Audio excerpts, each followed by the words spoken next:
segment of the show for today. The topic is the National Association for the Advancement of Colored People, and the guest is Alana McLaughlin, and she has given us some information relative to the end of the institution of slavery with the passage of the 13th, 14th, and the 15th Amendments to the Constitution of the United States, and she's now dealing with the National Association of Advancement for colored people in a way that will lead her up to the civil rights movement of the 1960s. Now let's talk about that civil rights movement of the 1960s, because I think the most important person that you're generally familiar with is Dr. Martin Luther King. Let's talk about him within the context of the movement to deal with the 13th, 14th, and 15th Amendments. Well, in Martin's childhood, he had one friend who was white, and their father told them that they wouldn't play anymore because they were white and he was black. That really struck a kind of a deep hole in Martin's life, a hole that couldn't be filled, because he really was playmates with that friend, but only to be pushed away by a thing called segregation. I wouldn't think that was unfair. If my friend was, I have Philippine friends, I have Mexican, Indian, Spanish.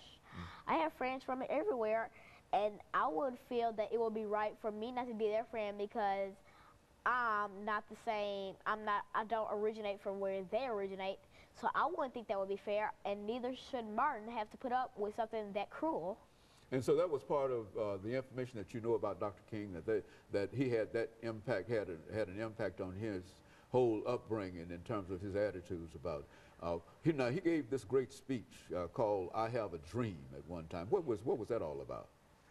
Well, one night Martin had a dream, and he said that the dream said that we would all live in peace and that we would all just love each other and hug each other and we would all be friends.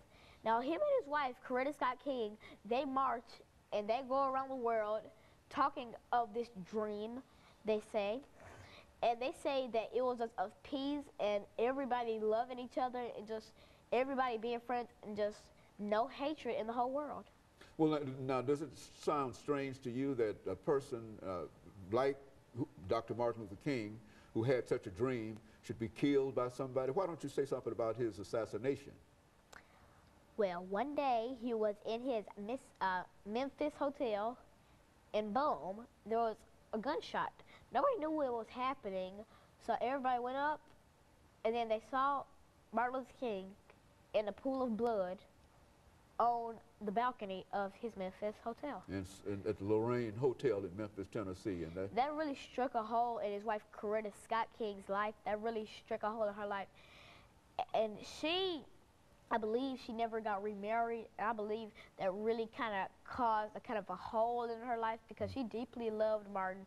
And I'm sure I would be deeply struck if my husband was assassinated because he was standing up for what he believed in. And so that "I Have a Dream" speech has had an impact upon you as well as some of your peers. Do you know anybody else who has the same understanding of the "I Have a Dream" speech of Dr. Martin Luther King?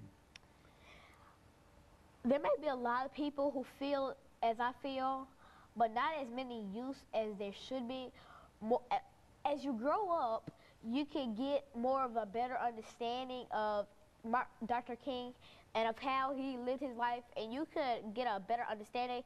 Now, I'm 9, and I have a very great understanding, and I could teach anybody about him, but I think more youth should learn about Dr. King, and more adults should also. And not only, I think one time you came to us and you dealt with the sesquicentennial of the Civil War, in which you talked about the importance of us.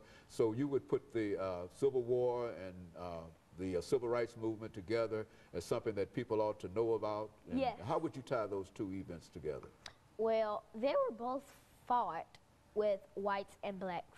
Now, the Civil Rights Movement, it was saying that the white people were against the black people, and in the Civil War,